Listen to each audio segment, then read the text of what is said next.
नमस्कार दोस्तों, कैसे हैं आप सभी लोग। तो मैं आ गया हूं एक नया लेटेस्ट अपडेट और एक नई वीडियो लेकर आप सबके बीच। तो दोस्तों, दिल्ली की सर्दियां आते ही हर साल एक सवाल फिर से हवा में घुल जाता है।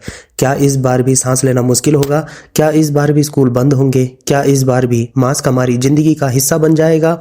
लेकिन अब इस सवाल के साथ एक और बेहद खतरनाक चिंता जुड़ गई है, और वो ये है, क्या दिल्ली की सर्दियों का जहरीला प्रदूषण अब सुपर बग्स यानी एंटीबायोटिक रेजिस्टेंट बैक्टीरिया को जन्म दे रहा है? हाल ही में जवाहरलाल नेहरू विश्वविद्यालय यानी JNU के वैज्ञानिक द्वारा किए गए एक अध्ययन ने पूरे देश का ध्यान इसी सवाल पर खींच लिया है, क्योंकि यह अध्ययन सिर्फ धुएं, धूल या स्मोक की बात नहीं करता, बल्कि उस अदृश्य खतरे की ओर इशारा करता है जिसे हम देख नहीं सकते, लेकिन जो हमारी सेहत पर लंबे समय तक असर डाल सकता है। खासकर छात्रों और युवाओं के लिए यह विषय इसीलिए भी महत्वपूर्ण है क्योंकि यह सीधे स्वास्थ्य, पर्यावरण, विज्ञान और वर्तमान घटनाओं से जुड़ा हुआ है। JNU के इस अध्ययन में वैज्ञानिकों ने दिल्ली के अलग अलग इलाकों से हवा का सैंपल लिए, जिसमें रिहायशी इलाके, बाजार, खुले क्षेत्र और शैक्षणिक परिसर शामिल थे। इन सैंपलों की जांच में पता चला कि हवा में सिर्फ PM 2.5 और PM10 जैसे प्रदूषक कण ही नहीं, बल्कि उनके साथ साथ ऐसे बैक्टीरिया भी मौजूद हैं जो आम एंटीबायोटिक दवाइयों पर असर नहीं दिखाते। इन्हीं बैक्टीरिया को आम भाषा में सुपरबग कहा जाता है। ये बैक्टीरिया इसीलिए खतरनाक होते हैं क्योंकि अगर ये इंसान के शरीर में पहुंच जाए तो सामान्य दवाइयां इन पर काम नहीं करती और इलाज बेहद मुश्किल हो जाता है। अब यहाँ यह समझना बहुत जरूरी है कि सुपरबग कोई नई चीज नहीं है, लेकिन चिंता की बात यह है कि अब ये अस्पतालों की चार दीवारों से निकलकर हवा के जरिए हमारे आसपास फैलते दिख रहे हैं।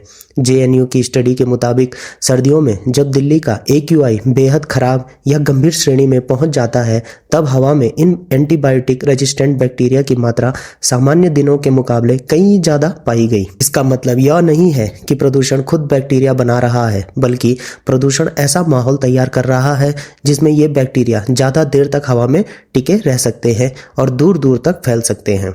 सर्दियों के मौसम में दिल्ली में हवा की गति कम हो जाती है, ठंडी हवा ऊपर नहीं उठ पाती और प्रदूषक कण जमीन के पास ही फंसे रहते हैं। इसे ही टेम्परेचर इन्वर्सन कहा जाता है। यही कारण है कि पराली जलाने, वाहनों के धुएं, निर्माण कार्य और फैक्ट्रियों से निकला प्रदूषण हवा में जमा हो जाता है।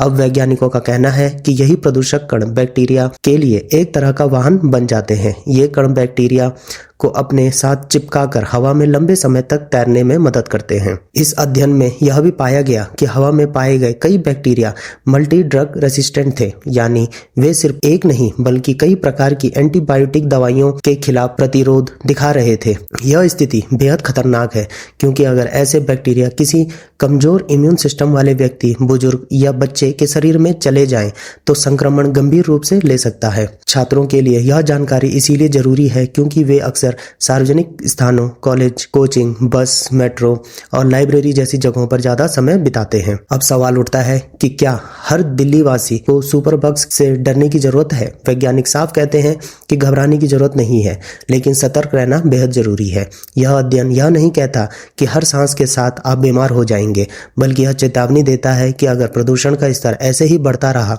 तो भविष्य में एंटीबायोटिक रेजिस्टेंट संक्रमण का खतरा बढ़ सकता है, यानी यह एक long term public health risk है। यहाँ छात्रों के लिए एक बेहद अहम एग्जाम पॉइंट भी बनता है। एंटीबायोटिक रेजिस्टेंस आज पूरी दुनिया के लिए एक बड़ी चुनौती है। WHO पहले से ही इसे ग्लोबल हेल्थ थ्रेट घोषित कर चुका है।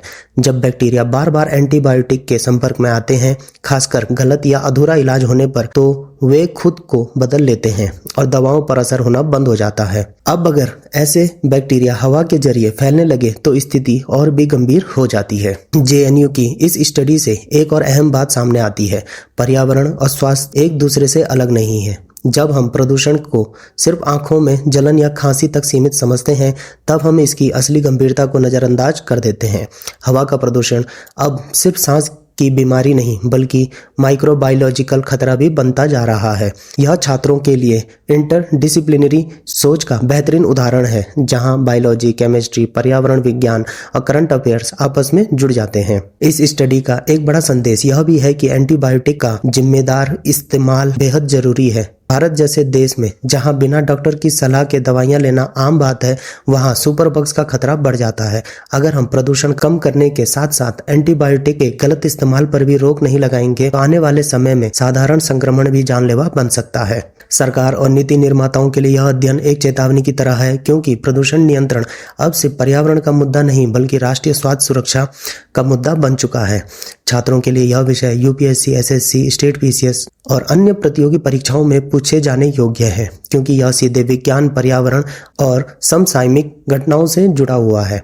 अगर आसान भाषा में समझें तो जेएनयू की स्टडी यह कहती है कि दिल्ली की सर्दियों का प्रदूषण ऐसा वातावरण बना रहा है जहां खतरनाक बैक्टीरिया ज्यादा देर तक हवा में रह सकते हैं। यह अभी भविष्य का संकट है, लेकिन अगर समय रहते कदम नहीं उठाए गए तो यह बड़ी स्वास्थ्य समस्या बन सकता है। इसीलिए मास्क पहनना, भीड़ भाड़ में सावधानी रखना, हाथों की सफाई, एंटीबायोटिक का सही इस्तेमाल आज पहले से ज्यादा जरूरी हो गया है। अंत में छात्रों के लिए इस खबर का सबसे बड़ा सबक यही है कि करंट अफेयर्स सिर्फ रटने का विषय नहीं बल्कि इसे समझना जरूरी है, क्योंकि जो हवा आज हम सांस में ले रहे हैं वही हमारे भविष्य की सेहत तय करती है। जेएनयू की यह स्टडी हमें यही सिखाती है कि पर्यावरण की अनदेखी अब सिर्फ धुंधली सुबह तक सीमित नहीं रहेगी, बल्कि यह हमारी अगली पीढ़ी की स्वास्थ्य सुरक्षा से जुड़ा सवाल बन चुकी है। तो दोस्तों, आप लोगों को क्या लगता है कमेंट बॉक्स में जरूर लिखें और साथ ही यह भी बताएं कि कौन कौन दिल्ली से है। तो दोस्तों, आज के लिए इतना ही। मिलता हूं मैं दोबारा एक नए लेटेस्ट अपडेट और एक नई वीडियो के साथ। तब तक जुड़े रहिए। धन्यवाद। जय हिंद, जय भारत।